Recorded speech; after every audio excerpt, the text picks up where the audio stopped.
देखिए, हाँ fan of कर लीजिए, ये भी ऑफ कर लीजिए। आज का जो हमारा टॉपिक है, इधर भी ऑफ कर लीजिए, ये वाला भी ऑफ कर लीजिए, ये वाला भी। बाकी स्विच है वो दिया हुआ है। हाँ हाँ हाँ, साइड वाला भी। हाँ ठीक है। तो बौद्ध धर्म के सिद्धांत आज हम लोग देखने वाले हैं। बौद्ध धर्म के सिद्धांत, देखिए बौद्ध धर्म क्यों आया था, ये रीज़न तुम लोग पहले भी समझ चुके हैं। तो बौद्ध धर्म के आने के पीछे रीज़न क्या है?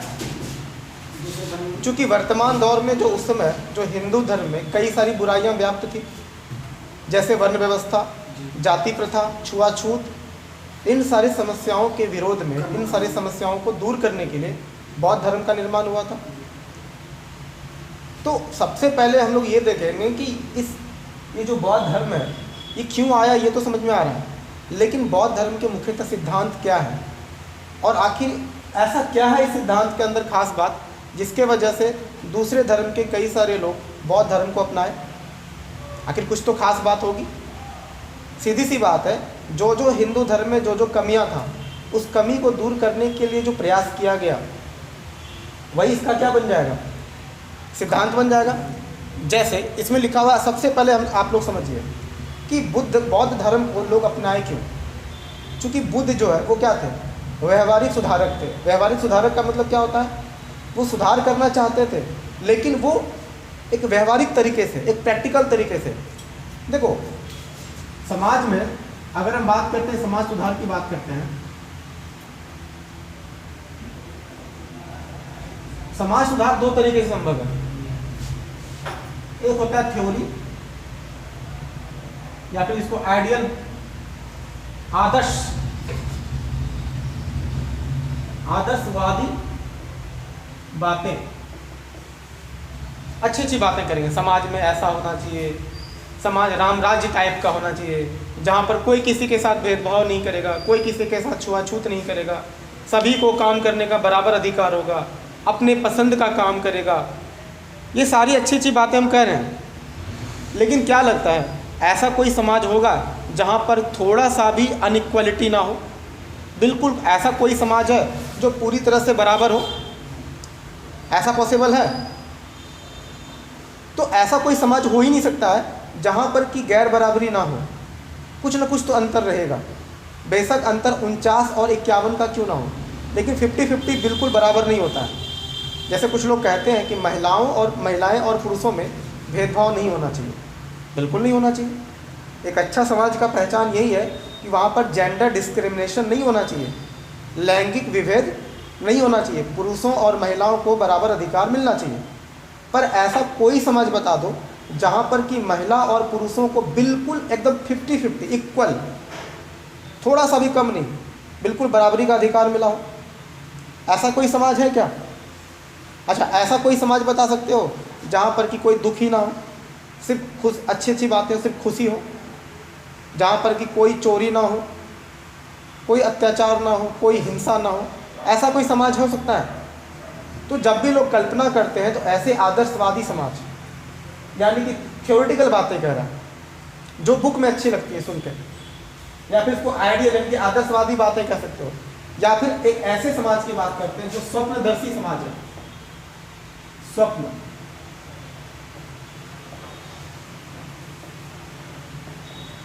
इसी को इंग्लिश में यूटोपियन सोसाइटी बोलते हैं।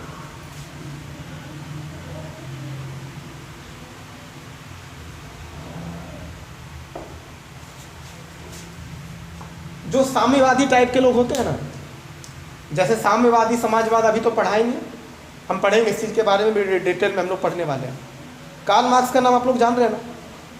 कार्ल मार्क्स क्या चाहते थे कि एक ऐसा समाज हो जहाँ पर कि, अच्छा इधर क्रॉस हो गया,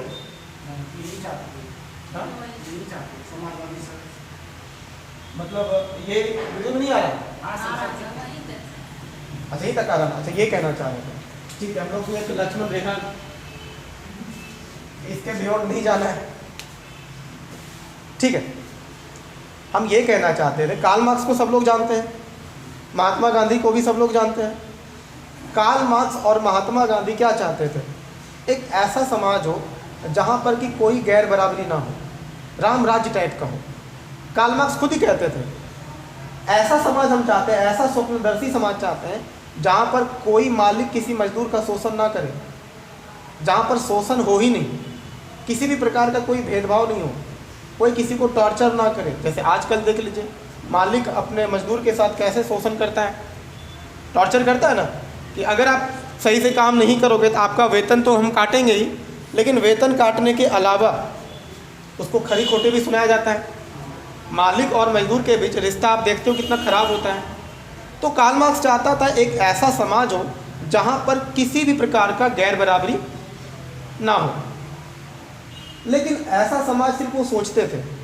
महात्मा गांधी खुद कहते हैं एक ऐसा दुनिया हो जहाँ पर कि कोई बाउंड्री ना हो, मतलब ये जो बॉर्डर की जो आप देख, जैसे भारत और पाकिस्तान के बीच बॉर्डर है, भारत अफगानिस्तान के बीच बॉर्डर है, भारत चीन के बीच है, नेपाल के बीच है, भूटान के बीच है, यानी कि दो राष्ट्र के बीच जो सरहद होता है वो हो ही नहीं, मतलब बाउंड्री लेस, बॉर्डरलेस।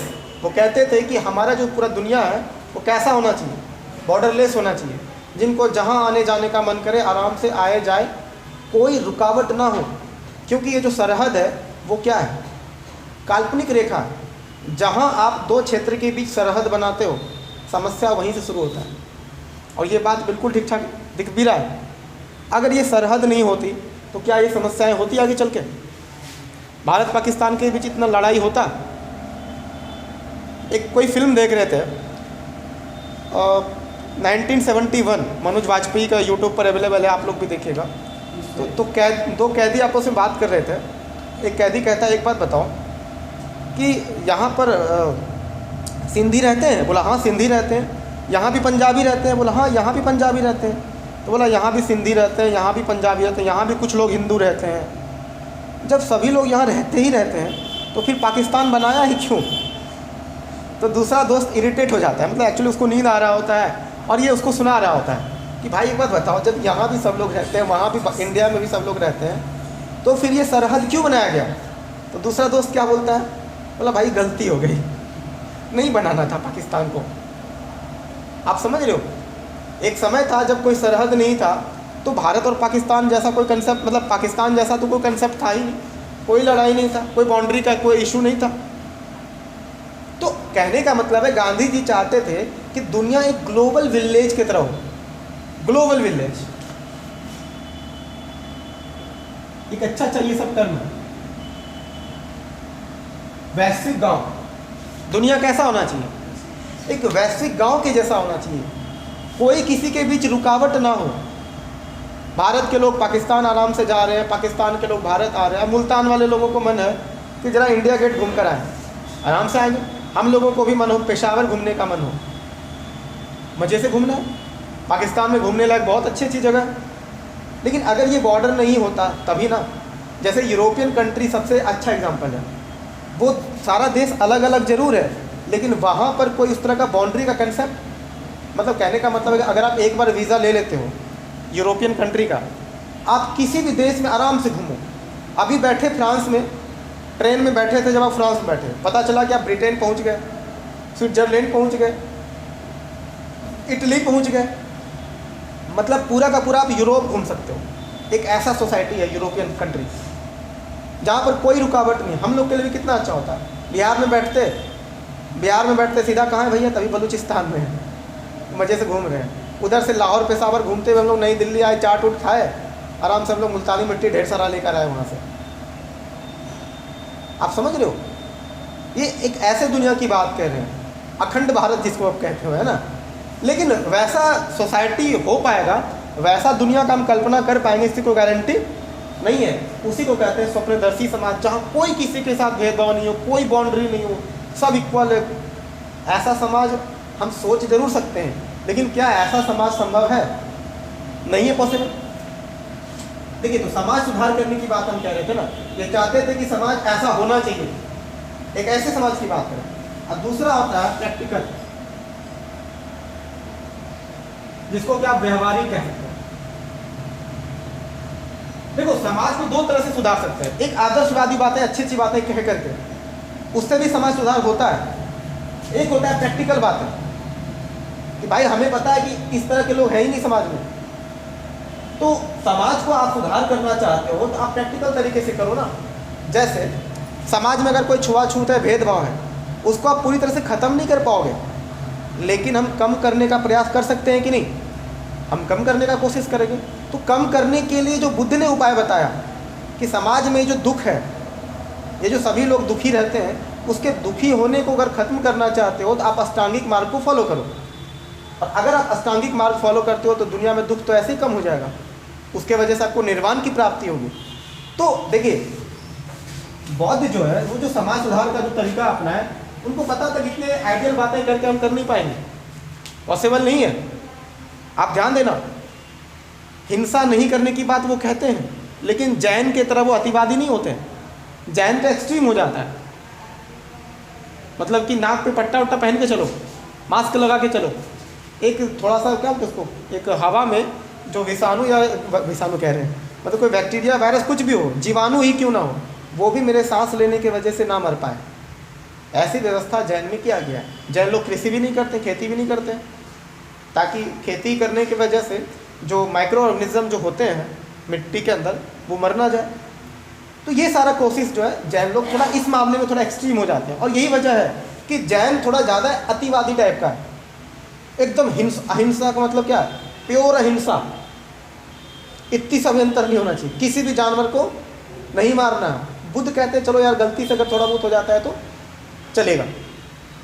बुद्ध थोड़ा प्रैक्टिकल टाइप के थे, और जैन बिल्कुल भी नहीं। और यही वजह से आप देखना आगे चल के जब हम पढ़ेंगे तो जैन धर्म का जो प्रचार प्रसार है वो विश्व में उस स्तर पर नहीं हो पाया जिस स्तर पर बौद्ध धर्म का हुआ। हालांकि जैन धर्म और बौद्ध धर्म दोनों को ही अच्छा खासा प्रश्रय मिला था, ठीक है। तो जैन धर्म और बौद्ध धर्म दोनों को प्रश्रय मिला था, दोनों को ही आगे बढ़ने का मौका मिला था, लेकिन क्या उस मौके को दोनों मिलके भुना पाए? नहीं भुना पाए। अच्छा, आप देखेंगे कि आगे चल के पढ़ेंगे, चंद्रगुप्त मौर्य है, अमोघ वर्ष है, हाथी गुम्फा मिले, किसने लिखाया था? खारवेल। ये सारे जो शासक हैं जैन धर्म का प्रचार प्रसार करने के लिए अच्छा खासा खर्च देते हैं, राजकीय संरक्षण भी मिलता है, लेकिन इसके बावजूद भी जैन धर्म चूँकि अतिवादी दृष्टिकोण होने के वजह से ये ज़्यादा प्रचार प्रसार नहीं हो पाया, जबकि बौद्ध धर्म ज़बरदस्त तरीके से किया, क्योंकि ये मध्यम मार्ग को अपनाता है। यही है मध्यम मार्ग, व्यवहारिक तरीके से वो जीने की कोशिश करता है। तो मध्यम मार्ग के वजह से जैन जो बौद्धों का अतिवादी नहीं होने के वजह से ही बौद्ध धर्म आगे चल के पूरे दुनिया में फैल जाता है, और सभी लोग इसको मानते हैं। आगे चल के फिर पढ़ेंगे कि बौद्ध धर्म में भी दो हिस्से में बट गया बौद्ध धर्म, एक हीनयान और एक महायान। हम देखेंगे आगे चल के इस चीज़ को, ठीक है।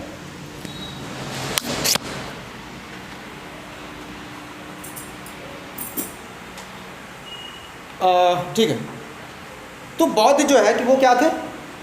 व्यवहारिक सुधारक थे, ये बात हम लोग समझ रहे हैं।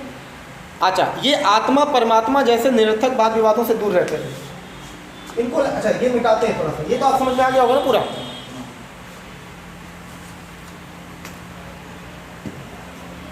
इनको ये समझ में नहीं आता ये आत्मा क्या होता है, ये सब जो है ये इतना इस चीज में नहीं पढ़ते थे ये लोग। अच्छा, आत्मा है कि नहीं है, इन सारे वाद विवादों में कौन रहते थे? ब्राह्मण धर्म। यानी ये आत्मा को मानेंगे, आत्मा को नहीं मानते थे। ब्राह्मण से नहीं मानते, हाँ, ब्राह्मण से नहीं मानते। ब्राह्मण लोग तो मानेगा ही ना। ब्राह्मण धर्म में तो इस चीज़ का पुरजोर समर्थक है, आत्मा को कभी मारा नहीं जा सकता है, जलाया नहीं जा सकता है। ये बात तो कृष्ण जी पहले ही बोल चुके हैं।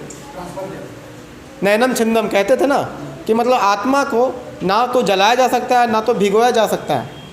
लेकिन मज़ेदार बात सोचिए, जब आत्मा किसी चीज़ से जल ही नहीं सकता है, आत्मा का मृत्यु हो ही नहीं सकता है, तो फिर क्यों इस आत्मा के चक्कर में लोग इतना खासा इन्वेस्ट करते हैं कि भाई आत्मा भटकेगा, आत्मा को संतुष्टि नहीं मिलेगा, उसके लिए आप पिंड दान करो, महाभोज करो, है ना।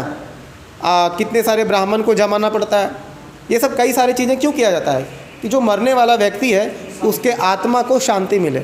जबकि कृष्ण भगवान क्या बोले हैं, आत्मा अजर अमर है, आत्मा का ना कोई मार सकता, ना आत्मा का पुनर्जन्म होता है। आत्मा अजर अमर है, उसका सिर्फ ट्रांसफ़र होता है, एक शरीर को त्यागता है और दूसरे शरीर में प्रवेश करता है। आत्मा का बस इतना ही काम है, जस्ट लाइक एक सॉफ्टवेयर है, इंस्टॉल कर दो काम करे। सॉफ्टवेयर क्या होता है, जैसे मोबाइल में जो गेम खेलते हो वो क्या है, सॉफ्टवेयर ही तो है। प्ले स्टोर पे जाते हो, इंस्टॉल करते हो, खेलते हो। ये शरीर हमारा हार्डवेयर है और आत्मा क्या है, सॉफ्टवेयर है। तो आत्मा का कभी मृत्यु हो ही नहीं सकता, ऐसा कृष्ण भगवान बोले हैं। लेकिन आप ब्राह्मण ग्रंथ और आरण्यक वगैरह में आप देखिए, उसमें आत्मा को लेकर के, आत्मा की पवित्रता को लेकर के, आत्मा को अमरता को लेकर के कितने सारे कर्मकांड किए जाते हैं ताकि हमारा आत्मा सही ठिकाने पे शिफ्ट हो जाए। अब शिफ्ट होता है कि नहीं होता है वो केवल वो एंटीनाधारी को पता है, उन्हीं को अच्छे से समझ में आता है कि मरने के बाद व्यक्ति कहाँ पहुँचता है, ये किसी को नहीं पता उनके अलावा। तो ये बुद्ध धर्म जो है, आत्मा, परमात्मा, ईश्वर, ये सारा किसी भी, ये सारा जो जितना भी तामझाम है, इन सारी चीज़ों में ये पढ़ते ही नहीं थे। वो कहते थे हमें नहीं मालूम ईश्वर है कि नहीं है, हमें नहीं मालूम है। वो इन सारे तामझाम में वो पढ़ते ही नहीं थे। माइक आज थोड़ा टिक जा भाई मेरे, चलो ठीक। तो क्या ये ईश्वर को मानेंगे, ये बोलेंगे ईश्वर होता है कि नहीं होता, हमें नहीं पता। परमात्मा, परम आत्मा, यानी आत्माओं में भी जो सबसे जो परम है, साक्षात ईश्वर कह लो। अब देखो आत्मा क्या होता है, परमात्मा क्या होता है। आत्मा का मतलब जो हमारे अंदर इंस्टॉल है, समझने के लिए बता रहे हैं। और परमात्मा मतलब क्या, इंस्टॉल करने वाला व्यक्ति, ऊपर वाला। वो कौन है, जिन्होंने आत्मा को हमारे शरीर में इंस्टॉल किया है। इंस्टॉलेशन समझते हैं ना, हाँ वो किया है, वही क्या है, परमात्मा। अब परमात्मा को लोग ब्रह्मा, विष्णु, महेश, शिव, जो आप जिस नाम से जानना चाहें आप लोग अपने आस्था के अनुसार। अच्छा, इनका ये माना था ईश्वर होता है कि नहीं होता है, ये कहते थे हमें नहीं पता है। ये तो किसी का कहते होता ही नहीं है, ये फालतू की बात है।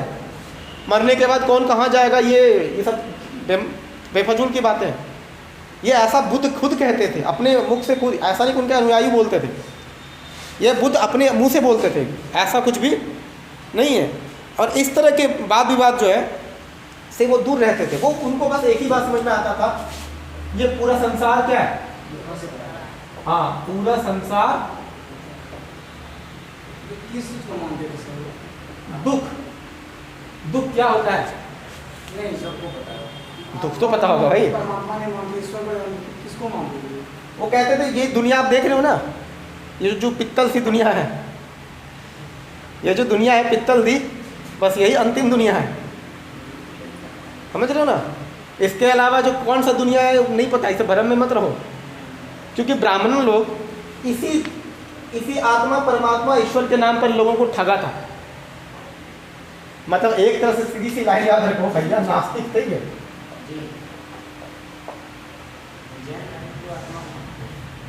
जैन धर्म थोड़ा सा आत्मा को मानते थे। जैन धर्म वैसे भी थोड़ा थोड़ा कहीं कहीं ना आपको ब्राह्मण धर्म से नज़दीक दिखेगा, जबकि बुद्ध जैन से बिल्कुल दूर रहते थे।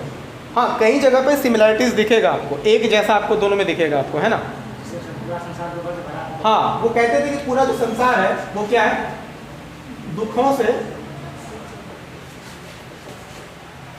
भरा पड़ा है, सब लोग दुखी हैं। आखिर ये दुखी होने का जो असली रीज़न क्या है, उम्मीद, एक्सपेक्टेशन जो हमारा होता है, हर चीज़ से हमारा उम्मीद जुड़ा हुआ है। और इसी उम्मीद के टूटने की वजह से दुख पहुंचता है, समझ रहे हो। ये जो तृष्णा है, ये जो दुख होता है, अगर आपसे पूछा जाए कि ये जो दुख है, ये दुखों का कारण क्या है, तो दुखों का जो कारण है वो क्या है, तृष्णा। याद रखिएगा ये वर्ड, इन्होंने इसी शब्द का इस्तेमाल किया है, तृष्णा। तो तृष्णा का मतलब क्या होता है, इच्छा। तो ये जो दुनिया है ये पूरा दुखों से भरा पड़ा है, ये तो बताया दुनिया में ऐसी हालत है। ये कारण क्या है? क्योंकि लोगों के अंदर इच्छाएं बहुत ज़्यादा हैं और वो इच्छा ऐसा होता है जो कभी ख़त्म होता ही नहीं है। पूरा भी नहीं, हाँ, पूरा भी नहीं होता है कभी। किसी का ऐसा- किसी का भी इच्छा पूरी तरह से नहीं हो पाता है। तो धीरे धीरे सबसे बेहतर क्या है? अपनी इच्छाओं को क्या करो? कंट्रोल करो। जितना ज़्यादा कंट्रोल करोगे आप खुश रहोगे।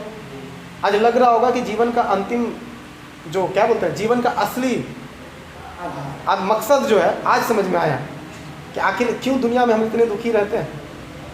वो रीज़न वही है, उम्मीद ही ना करो किसी से। ना उम्मीद करोगे ना तृष्णा होगा और ना ही दुख होगा। तो आखिर दुखों को, अगर इस दुखों को सॉल्यूशन क्या है खत्म करने का? दुख को खत्म करना है, उसका सॉल्यूशन क्या है? आपको क्या करना है?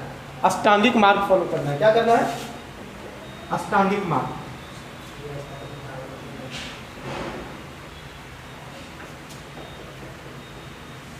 आप अष्टांगिक मार्ग फॉलो करो, आपका सारा दुख क्या हो जाएगा? दूर हो जाएगा। अच्छा, एक बात और भी आप समझिए। अगर मान लो इसी तृष्णा, आप तृष्णा कह लो या इच्छा कह लो, अगर इस इच्छा पर हम कंट्रोल कर लें, इस तृष्णा को या इच्छा को अगर हम नियंत्रित कर लें। अच्छा, नियंत्रित किस माध्यम से करेंगे? अष्टांगिक मार्ग से अगर हम अष्टांगिक मार्ग फॉलो करेंगे, इस तृष्णा को हम क्या कर लेंगे? नियंत्रित कर- इच्छाओं को कंट्रोल कर लेंगे। और जिस दिन हमें हमारे इच्छाओं पे कंट्रोल हो गया, उसी दिन आपको निर्वाण की प्राप्ति मिल गई। यानी कि अगर आप इच्छाओं को नियंत्रित करते हो तो आपको क्या मिल जाता है? निर्वाण। और फाइनली हमें क्या चाहिए था? निर्वाण, जीवन और मरण के मृत्यु से मुक्त। हाँ, जीवन और मरण के चक्र से दूर, जीवन मरण चक्र से मुक्ति। और इसी को क्या बोलते हैं? तृष्णा बोलते हैं। तो जब आपका निर्वाण की प्राप्ति हो जाएगा तो आपका इच्छाओं का, कंट्रोल। हाँ, आपकी जो इच्छा है वो पूरी तरह से पूरी हो चुकी है, चाहिए नहीं कुछ। जब कुछ देखो, जब कोई व्यक्ति इस मतलब माहौल में आ जाए कि हमें लाइफ में कुछ चाहिए ही नहीं चाहिए, उनको कोई टेंशन होगा ना? उनको लालच का ना उनको धन का लालच होगा, ना उनको सुरक्षा का चिंता होगा। वो फ़कीर टाइप के आदमी होते हैं, जस्ट लाइक फ़कीर। तो जो भारत में जो साधु संत होते हैं वो लगभग, जो असली साधु संत हम उनकी बात कह रहे हैं ना, बाकी तो 90% साधु संत तो कहीं ना कहीं से वो विक्टिम ही होते हैं, वो आरोपी होते हैं ना कहीं से वो कुछ ना कुछ अपने टाइम में कर्म कांड करके भागे होंगे। अब पुलिस उनका पीछा कर रहा होगा। अब तो ऐसा हुलिया बना लिया है कि पुलिस भी उसको नहीं पहचान पाएगा। सब गाड़ी उड़ी वाला। अरे भाई, अब तो पुलिस उसकी सुरक्षा देती है। तो जो, लेकिन भारत में चूँकि साधु संतों का परंपरा रहा है सदियों से, और यहाँ पर साधुओं का बहुत सम्मान है। हम वर्तमान दौर की बात नहीं कह रहे हैं, एक समय पहले की बात कह रहे हैं। साधु संत बहुत ही कम लोग होते थे, लेकिन जो भी होते थे बिल्कुल प्योर साधु संत होते थे। अभी की तरह नहीं कि जो जप नाम करने वाले जो बाबा लोग होते हैं, राधे माँ, ये क्या क्या नाम है उनका, निर्मल बाबा, आसाराम, इतने बाबा रामदेव, वो तो व्यापारी है। बाबा कहाँ रहे? वो व्यापारी वाले बाबा है ना। चूँकि उनको तो अब इच्छा है, धन का लालच तो है ही ज़बरदस्त तरीके से। अच्छा, उसके बाद आपका क्या नाम था उनका? गुरु राम रहीम, सबका अपना। ऐसे ऐसे भारत में बाबा लोग हैं जो कि बाबाओं के प्रति जो है लोगों के अंदर आस्था को ख़त्म ही कर दिया, मान के चलो एक तरह से काफ़ी कम हो गया। आप लोग बाबा तबा देखते हैं ना, सम्मान उस तरह नहीं करते जैसा पहले लोग करते थे। तो निर्वाण की प्राप्ति, यानी कि जो निर्वाण की अवस्था है, वो आमतौर पर जो भारत में जो पुराने साधु संत हुआ करते थे, या फिर अभी भी कुछ साधु संत हैं, वो उसी स्थिति में जीते हैं। इसलिए उनको देखो, उनको दुनिया से ज़्यादा एक कपड़ा लपेट के रहते हैं और आराम से। कभी कभी तो ऐसा होता है कि बिना खाए पिए भी ऐसे कई सारे बाबा हैं जो हिमालय पर आज भी तप कर रहे हैं, ऐसे भी कुछ लोग हैं। तो वो निर्वाण की अवस्था कह सकते हो, अष्टांगिक मार्ग, उनका कोई इच्छा नहीं। अच्छा, ये समझ में आया? अब हम लोग थोड़ा समझते हैं कि ये अष्टांगिक मार्ग हमारा क्या है। इसको मिटा से फॉलो करेंगे, किसको फॉलो करना है? ये गुरु ग्रंथ। अब कीजिए, क्या दिक्कत है? आए 12 बजे खाना खाता है, कैसे फूलोगे? अच्छा 12 बजे खाना खाते हैं। 12 बजे खाना खाता है, कैसे फूलोगे? अच्छा पढ़ाई का है। अच्छा, आपको पता है वैसे बुद्ध और जैन वाले जो लोग होते हैं वो शाम के बाद खाना ही नहीं खाते हैं। रात में भूख लगे या ना लगे उससे कोई मतलब नहीं, लेकिन खाना नहीं खाएंगे वो, क्योंकि शाम के टाइम में क्या होता है, अंधेरे में जो माइक्रो बैक्टीरिया होता है, माइक्रो बैक्टीरिया, वो ज़्यादा हवा में उड़ता है, तो उस समय क्या, अगर आप खाना खाते हो तो साथ में वो भी जाता है। अक्षय कुमार आपको सबसे अच्छा एग्जाम्पल देते वो हैं। नहीं खाते हैं। अक्षय कुमार भी एक समय ऐसा था, अभी भी है, शाम के बाद खाना नहीं खाते। ऐसे बहुत सारे लोग हैं, इसके पीछे लॉजिक भी है, थोड़ा सा बताते हैं। जैसे आप मान लीजिए कोई व्यक्ति ऐसा है जिसको रात में 9 बजे 10 बजे एकदम टाइम पे सोना पसंद है, जो 5 बजे सुबह जगता है यार, वो तो टाइम पे ही सोएगा ना। अच्छा, जब आप सोते हैं, सोने से 4-5 घंटा पहले आपको खाना खा लेना चाहिए, क्योंकि खाना खाने के बाद जब आपका 4-5 घंटे का अगर आप गैप रहेगा तो वो खाना ठीक से एडजस्ट हो जाता है, उसके बाद आपको नींद भी अच्छे से आएगा, रात में एसिडिटी का भी प्रॉब्लम नहीं होगा, कभी भी एसिडिटी का प्रॉब्लम नहीं होगा। हाँ, ये फ़ायदा है, नहीं भूख नहीं लगेगा, ऐसा कुछ भी नहीं है। 4 घंटा पहले खाना है, वो पानी वानी पी के सो जाना है। नहीं भाई, अब वैसे भूखड़ का हम बात नहीं कह रहे हैं, जिसको कि हर आधे घंटे में भूख लगता है। भूख लगता नहीं, आँखों में भूख होता है कि कुछ खाना है, हम उसकी बात नहीं कह रहे हैं। चले भाई, अब सबसे पहले अष्टांगिक मार्ग देखते हैं।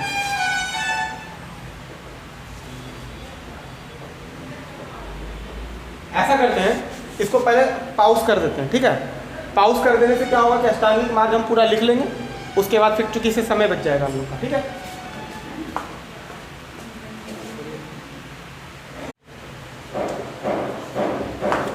अब देखिए, ये हमारा पूरा अष्टांगिक मार्ग। अब ये तरीका बताया गया है कि इतने रूल्स को अगर आप फॉलो करते हो तो इसको फॉलो करने की वजह से आपके अंदर तृष्णा क्या हो जाएगा, खत्म हो जाने की, कम हो जाएगा। और अगर आपका तृष्णा कम हो जाएगा तो आपको निर्वाण की प्राप्ति, और जीवन का यही उद्देश्य है। क्या उद्देश्य है? कि किसी भी तरह से निर्वाण की प्राप्ति। अच्छा, निर्वाण की प्राप्ति ज़्यादा इंपॉर्टेंट है ना? इसको लगता है कि हम नौकरी में नहीं मिल जाएगा। अच्छा, मतलब आप लोग को लग रहा है कि ये पढ़ने से बेशक कुछ हो ना हो, लेकिन नौकरी अगर लग गया तो उसी से निर्वाण मिल जाए। सही बात है, हम लोग के लिए फ़िलहाल तो वही इंपॉर्टेंट है। निर्वाण का मतलब नौकरी लगना है ना, सारा दुखों का समस्या तो वहीं से खत्म हो जाएगा। ठीक है, सबसे पहला हमारा क्या है? सम्यक दृष्टि, वस्तु सम्यक दृष्टि। सम्यक दृष्टि का मतलब होता है अच्छा देखना, यानी कि किसी भी वस्तु को उसके वास्तविक रूप में देखना। इसका मतलब समझ में आ रहा है? वास्तविक रूप में मतलब क्या? उसके ऊपर लेयर टू लेयर नहीं लगाना, जो जैसा है उसको रियल रूप में वैसा ही देखो। यह दुनिया जैसा है उसको वैसे समझो, कोई प्राणी जैसा उसको प्राणी की नज़र से देखो। ये ना कि पता चले कि तुम जानवर को ईश्वर बना दिए, वो जानवर है, उसको जानवर के रूप में देखो। और इसका मतलब ये नहीं है कि उसके साथ तुमको हिंसा का व्यवहार करना है। तो सम्यक दृष्टि का मतलब क्या होता है? अच्छी, जैसे कि कहते हैं ना, गांधी जी क्या बोलते थे? बुरा ना देखो, बुरा ना सुनो, ना सोचो ना देखो। ना सोचो ना देखो। तो इनका सम्यक दृष्टि का मतलब होता है कि अपना जो दृष्टि है, जो देखने का जो नज़रिया है, वो कैसा होना चाहिए? सम्यक मतलब सम्य टाइप का, अच्छा बेहतर होना चाहिए। उसके बाद क्या है? सम्यक सम्यक संकल्प। सम्यक संकल्प का मतलब क्या होता है? कि आपको एक अच्छा संकल्प लेना जीवन में। जीवन में अगर कुछ करना है तो ये नहीं कि आपको अपना घर बनाना है, मकान बनाना है, एकदम ऐसे अपना 4 व्हीलर होगा, ये वो नहीं। आपका संकल्प कैसा होना चाहिए जीवन में? अगर आप कुछ करना चाहते हैं, कुछ बेहतर करना चाहते हैं, तो सबसे पहले भौतिक सुखों का त्याग करो। क्या करना है? भौतिक सुखों का त्याग। तो इसका हो जाएगा भौतिक सुखों का त्याग। आपको भौतिक सुख के बारे में नहीं सोचना है। आपको किसी आपको लाइफ में आगे चल के ये नहीं सोचना है कि हमको लाइफ में मेरा अपना घर होगा, हाँ गाड़ी होगा, आईफोन का जो सबसे लेटेस्ट वर्जन होता है वो होना चाहिए। जो चकाचौंध वाली लाइफ है, जो भौतिक आवश्यकताएं हैं, आपको उनके लिए संकल्प नहीं लेना है। संकल्प करना है कि कैसे हम दुनिया को बेहतर करें, दुनिया को हम कुछ बेहतर दे सकें। संकल्प लेना है आपको निर्वाण की प्राप्ति के लिए। अगर आप संकल्प लिए हो मोबाइल के लिए गाड़ी के लिए, फिर आपका तृष्णा खत्म कहाँ हुआ? वो तो तृष्णा बना ही रहा, और फिर आपको जहाँ नहीं मिलेगा तो फिर आप दुखी हो जाओगे। यानी कि सम्यक संकल्प, अच्छा संकल्प रखो, आध्यात्मिक सुख की बात करो, भौतिक सुख की बात ना करो। उसके बाद हमारा क्या आता है? सम्यक वाक्य। सम्यक वाक्य मतलब क्या? हमेशा अच्छा बोलो, सच बोलो। क्या बोलो? सच बोलो, सदा सत्य बोलो। अगर सच बोलोगे तो फिर कोई समस्या नहीं है। देखो, सच बोलने का सबसे अच्छा फ़ायदा पता है क्या होता है? इसलिए डरोगे नहीं, एक तो आपके अंदर कॉन्फिडेंस लेवल ज़बरदस्त रहेगा, आप डरोगे किसी से नहीं। दूसरा बात है भाई, सच बोलने से याद नहीं रखना पड़ता है, नहीं समझे? अगर आपके अंदर ये आदत हो जाएगा कि हमको हर बात पे झूठ बोलना है, तो आपको याद रखना पड़ेगा कि फलाने के पास हम क्या बोले थे, उसके पास क्या बोले थे। आपको वो सारा झूठ याद रखना पड़ता है। और सच्चाई में क्या होता है? याद नहीं रखना पड़ता है। ये आपके जहन में होता है कि आपको जो सही लगेगा वो सबके सामने बोलोगे, लेकिन जहाँ सच्चाई के ऊपर लिपापोती करोगे तो आपको क्या करना पड़ेगा? याद रखना पड़ेगा किसके सामने हम क्या बोले थे, है ना? जैसे लोग जब क्या हुआ? नहीं हो मतलब ठीक तो चल रहा है। चालू किए थे सर। हाँ, नहीं वीडियो बिल्कुल चालू है, बंद नहीं है। ठीक है, उसके बाद क्या है हमारा? सम्यक कर्मांग। इसका मतलब क्या हुआ? हमेशा अच्छा कर्म करो, अच्छा काम करना चाहिए, है ना? हमेशा अच्छा काम, कर्म कैसा करना चाहिए? अच्छा कर्म। जैसा कर्म करोगे वैसा पाओगे, है ना? ऐसा लोग बोलते हैं ना। तो कर्म हमेशा कैसा होना चाहिए? हमारे द्वारा किए गए कार्य जो हमेशा कैसा होना चाहिए? अच्छा काम होना चाहिए। किसी को दुख नहीं पहुंचाना है। मेरे किसी भी कार्य की वजह से अगर किसी को पीड़ा पहुंचता है, तकलीफ होता है, इसका मतलब है कि हम सम्यक कर्मांग नहीं कर रहे हैं। उसके बाद क्या है? सम्यक जीविका। सम्यक जीविका, जीविका का मतलब आजीविका समझ लो। आप जो रोजगार काम करोगे, वो जो रोजगार होता है, जो काम करेंगे वो कैसा होना चाहिए? अच्छा होना चाहिए। अब जैसे कुछ लोग चरस का भी व्यापार करते हैं, गांजा बेचते हैं, शराब भी बेचते हैं। हालांकि शराब को तो सरकार के द्वारा लीगलाइज भी किया गया है, कई जगह पे, बिहार में नहीं है लेकिन कई जगह पर उसको लाइसेंस वगैरह मिलता है। लेकिन हमें व्यापार करने के लिए या फिर अपना जो मतलब कि ज़रूरत को पूरा करने के लिए हर लोग कुछ ना कुछ काम करते हैं, लेकिन काम कैसा होना चाहिए? अच्छा काम करो यार, पेट ही तो भरना है ना। काम क्यों करते हैं? ताकि 2 पैसे आएंगे तो उसे अपना ज़रूरत पूरा कर सके। लेकिन कैसा काम करना चाहिए? सम्यक, अच्छा काम करो यार। ये क्या मतलब है कि लोगों को तुम मतलब अभी 2 नंबर का काम जिसको बोलते हैं घूसखोरी, है ना, ये सब क्या, जैसे कि गांजा भांग चरस बेच करके लोग पैसा कमाते हैं, उसको सम्यक जीविका थोड़ी कहेंगे। जीविका कैसा होना चाहिए? अच्छा होना चाहिए, सम्यक होना चाहिए। उसके बाद क्या है? सम्यक व्यायाम। इसका मतलब क्या हुआ? व्यायाम को आपको अच्छे तरीके से करना है। अगर आप व्यायाम को अच्छे तरीके से करते हैं, जैसे योगा वगैरह होता है, व्यायाम में वही हो गया। तो अगर आप योग वगैरह अगर अच्छे से करते हो, शरीर का आप अगर अच्छे से ध्यान रखते हो, इससे आपका शरीर क्या होगा? स्वस्थ रहेगा। अच्छा, हेल्थ अगर अच्छा रहेगा तभी ना आप ये सब काम कर पाओगे। आपके पास अगर शरीर ही नहीं है तो आप सम्यक कर्मांग कर पाओगे? नहीं कर पाओगे ना। तो आपको अपने शरीर का भी ध्यान रखना है कि आपका शरीर कैसा होना चाहिए? स्वस्थ होना चाहिए। और स्वस्थ शरीर के लिए आपको क्या ज़रूरत है? सम्यक व्यायाम का। उसके बाद क्या है? सम्यक स्मृति। स्मृति का मतलब क्या होता है? आपके जहन में, जो आपके मस्तिष्क में कौन सी बातें याद है आपको, आपके दिमाग में कौन सा चीज़ ज़्यादा चलता है। कहते हैं ना कि जैसा सोचोगे आप वैसा ही बन जाओगे आगे चल के। आपका सोच जैसा होगा ना, इंसान का पर्सनैलिटी वैसा बन जाता है। अगर आपका सोच डल रहेगा और मान लो कि पढ़ाई लिखाई में बेहतर हो लेकिन सोच अच्छा नहीं है, तो आप इंसान कैसा बन जाओगे? बेशक आप गूगल के तरह नॉलेज वाले हो जाओगे, लेकिन आपका खोपड़ी सही नहीं होने वाला है, क्योंकि आपने सूचनाओं को गलत तरीके से इस्तेमाल किया। वही बुक हम भी पढ़े, वही बुक आप भी पढ़ रहे हो, लेकिन आपके अंदर नैतिक मूल्य डेवलप हुआ ही नहीं। तो वही कह रहा है सम्यक स्मृति। अपने जहन में, अपने मस्तिष्क में अच्छी यादों को हम सहेज कर रखेंगे, ताकि क्योंकि जैसा स्मृति होगा आपका पर्सनैलिटी भी क्या होगा? वैसा होगा। तो व्यक्ति का व्यक्तित्व कैसा होगा वो डिपेंड किस पे करता है? सम्यक स्मृति पर। यानी आपके दिमाग में, आपके मस्तिष्क में क्या चलता है, आपकी यादें, आपको ऐसे कहो, आपकी यादें, आपके जो दिमाग में हमेशा होता है ना, हर लोगों के दिमाग में कुछ ना कुछ चलते रहता है। कुछ लोग केवल हमेशा सोचते हैं बदला लेना है किसी से। जैसे अभी आप लोग मान लीजिए पढ़ रहे हैं, पढ़ाई के दौरान ही कुछ लोग वो तैयारी इसी वजह से करते हैं क्योंकि हमको पड़ोसियों को दिखाना है कि हम क्या कर सकते हैं, बदला लेना है। आप पढ़ाई कर रहे हो पड़ोसियों से बदला लेने के लिए नहीं, बल्कि किसके लिए कर रहे हो? अपने लिए कर रहे हो, कुछ बेहतर करने के लिए कर रहे हो। बाकी अगर कोई गरीब है, लाचार, उसको आप मदद करने के लिए कर रहे हो, है ना। लेकिन अगर आपका सम्यक स्मृति में ये याद है किसी से हिसाब बराबर करना है हमको, तो आपका सम्यक स्मृति, चूँकि बदला अपने आप में हार्ड वर्ड है, जो कि एक अजीब सा वर्ड है, क्यों किसी से बदला लेना है, हमें बेहतर करना है ना। तो अपने आप को प्रमोट करने का कोशिश करो, ना कि किसी को डाउन करने की कोशिश करो। जिस दिन तुम केवल अपने बारे में सोचोगे कि हमें बेहतर होना है और बिना किसी को टॉर्चर किए, बिना किसी को दबाए, तो फिर आप खुद ही आगे बढ़ जाओगे। आपको किसी से कंपटीशन नहीं है, आपका कंपटीशन अपने आप से। किसी को हराना नहीं है, आपको बेहतर होना है, तो आपको अपने आप से कंपटीशन है। ये सोचो आप, अपने मस्तिष्क में हमेशा वैसी बातों को ध्यान में रखना चाहिए। उसके बाद क्या है? सम्यक समाधि। यानी समाधि का मतलब क्या होता है? समाधि लोग क्यों करते हैं?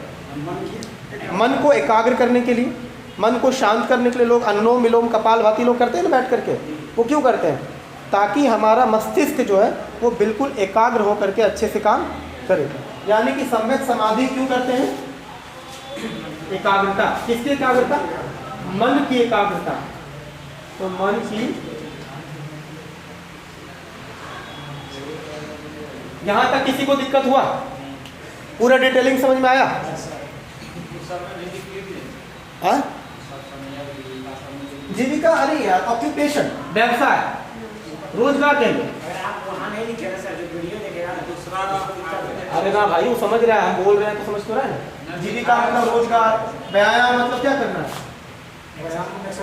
हेल्थ के लिए ध्यान रखना है आपको, हेल्थ के लिए सोचना है। स्मृति मतलब मेमोरी, मेमोरी, जहन में अच्छी अच्छी बातें रखना है। समाधि मतलब मन की एकाग्रता। सम्यक दृष्टि मतलब क्या? हाँ, तो वस्तुओं को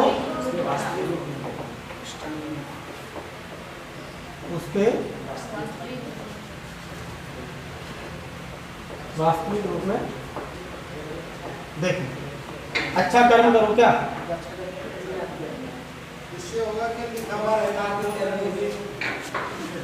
चलो ठीक है, ये हमारा हो गया ना। अब इसके बाद हमारा कौन सा टॉपिक आएगा? अच्छा, वैसे सम्यक व्यायाम का पीछे लिखा हुआ है, सम्यक स्मृति का भी दिया हुआ है ना। सम्यक स्मृति का हम लोग क्या देखें? अभी सारा चीज़ इतना डिटेल में बताएं तो सम्यक स्मृति जैसे मिथ्या धारणाओं का परित्याग व वास्तविक धारणाओं का स्मरण। मिथ्या, अच्छा एक चीज़ हम इसको थोड़ा डिटेलिंग में देख लेते हैं। सम्यक स्मृति का मतलब होता है जो मिथ्या धारणा है उसको क्या करना है? खत्म करना है। अब ये मिथ्या होता क्या है? मिथ्या का मतलब क्या होता है? जो ना सच हो ना झूठ हो। जैसे कि ईश्वर है या नहीं है, ये क्या है? मिथ्या है। लेकिन जो आस्तिक दर्शन के लोग हैं वो क्या बोलेंगे? नहीं, वो बोलेंगे है। और जो नास्तिक है वो क्या बोलेंगे? बिल्कुल नहीं है। अब बीच वाले हम लोग के टाइप का आदमी, पता नहीं यार, जब होगा देखा जाएगा। क्योंकि हमें किसी से लड़ना नहीं है। क्योंकि सच्चाई, क्योंकि जो व्यक्ति कह रहा है कि ईश्वर नहीं है, ईश्वर होने के भी कई सारे प्रमाण हैं। लेकिन जो व्यक्ति कहता है ईश्वर है, तो ईश्वर नहीं होने के भी प्रमाण है। यानी ईश्वर होने और ईश्वर नहीं होने के दोनों के ही साक्ष्य हैं हमारे पास, इसलिए दावा नहीं कर सकते हैं। वो कहते हैं, सम्यक स्मृति में क्या बोलते हैं बुद्ध? ऐसा चीज़ जो मिथ्या है, वहाँ पर मिथ्या का कहने का मतलब एक तरह से झूठ से है, उसको क्या करना है? मतलब अब दिमाग में नहीं चल रहा है कि बाप रे बाप, जैसे बहुत लोग सोचते नहीं कि जो है नाग पंचमी के दिन जो है सांप जो होता है वो दूध पीता है। अब ये क्या है? मिथ्या ही तो है। असल में तो ऐसा कुछ भी नहीं होता है, क्योंकि सांप दूध पीता ही नहीं, सांप पानी भी नहीं पीता है। वो तो जो चूहा वगैरह खाता है, तो चूहे के अंदर जो पानी होता है उसी पानी से काम चलाता है। तो वो क्या है? सम्यक धारणा, तो कहता है सम्यक धारणा को खत्म करो और वास्तविक धारणा, रियलिस्टिक, एक साइंटिफिक सोच रखो अपने पास, एक वैज्ञानिक की तरह सोचो। तार्किक दृष्टिकोण होना चाहिए ना, दृष्टिकोण ऐसा नहीं होना चाहिए कि बस हम मान लिए, आप कह रहे हो इसलिए मान लिए, ऐसा नहीं होना चाहिए। कोई भी चीज़ तभी मानेंगे जब वो प्रूफ के साथ हो, लॉजिक होना चाहिए। और सम्यक व्यायाम में देख लीजिए, इससे नैतिक, मानसिक व आध्यात्मिक उन्नति के लिए सतत प्रयत्न करेंगे। मतलब इससे ऐसा नहीं कि सम्यक व्यायाम से सिर्फ हेल्थ का होता है। अगर आप अच्छा एक्सरसाइज करोगे तो आपका नैतिक मूल्य भी बेहतर हो सकता है। व्यायाम का मतलब क्या होता है? अपने मस्तिष्क का भी तो व्यायाम होता है कि आप अपने ही दिमाग में हमेशा सोच रहे हो क्या सही है क्या गलत है ना। गलत और सही के बीच आपका द्वंद्व चल रहा है दिमाग में। अब उसके वजह से क्या होता है, आप कुछ बेहतर सोच पाते हो। जब आप अकेले होते हो ना, तब आपके दिमाग में ज़्यादा बातें याद रहती है, आप कुछ न कुछ अपने आप से बात करते हो। तो सम्यक व्यायाम की वजह से क्या होता है, आप दिमाग का इस्तेमाल कर रहे हो, उसके वजह से नैतिक मूल्य और आध्यात्मिक मूल्य भी क्या होता है, आध्यात्मिक रूप से आप थोड़ा बेहतर हो पाते हो। ठीक है, इसको जरा मिटाते हैं, जरा उसके बाद देखते हैं बुद्ध के 4 आर्य सत्य क्या है।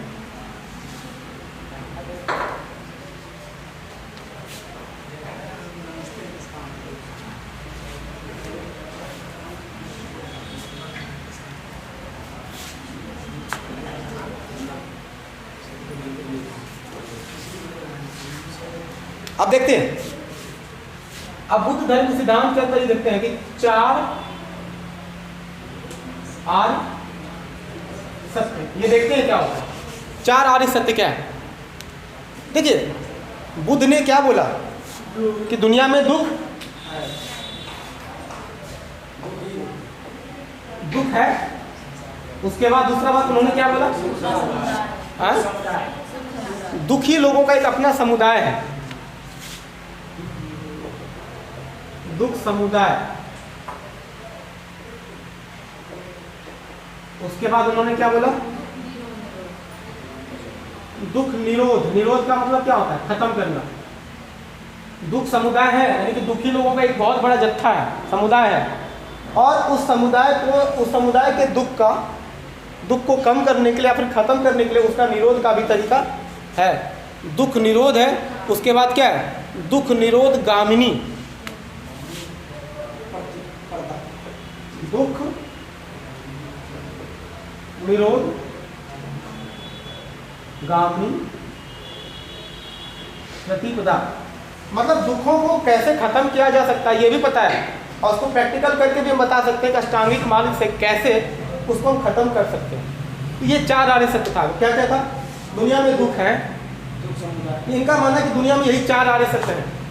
क्या क्या सच्चाई है, दुनिया में दुख है, दुखी लोगों का एक बहुत बड़ा समुदाय है, दुखों का निरोध संभव है, और निरोध करने के लिए क्या करना पड़ेगा, दुख निरोध गामिनी प्रतिपदा, यानी कि दुखों को निरोध करने के लिए जो तरीका अपनाया गया है, जो अष्टांगिक मार्ग है, उस माध्यम से दुखों को खत्म किया जा सकता है। ये हमारा हो गया ना।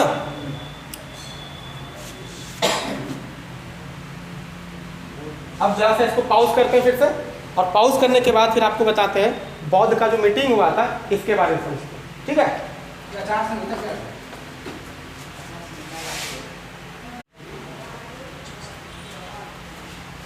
अब देखिए, ये बौद्ध संगति जो है, बौद्ध संगति का मतलब क्या हो गया, बौद्धों का मीटिंग। और ये मीटिंग के टाइम में करते क्या थे, चर्चा करते होंगे बौद्ध धर्म के बारे में। बौद्ध धर्म के बारे में क्या करते होंगे, चर्चा करते होंगे ना, कि बौद्ध धर्म में और क्या चीज़ बेहतर हो सकता है।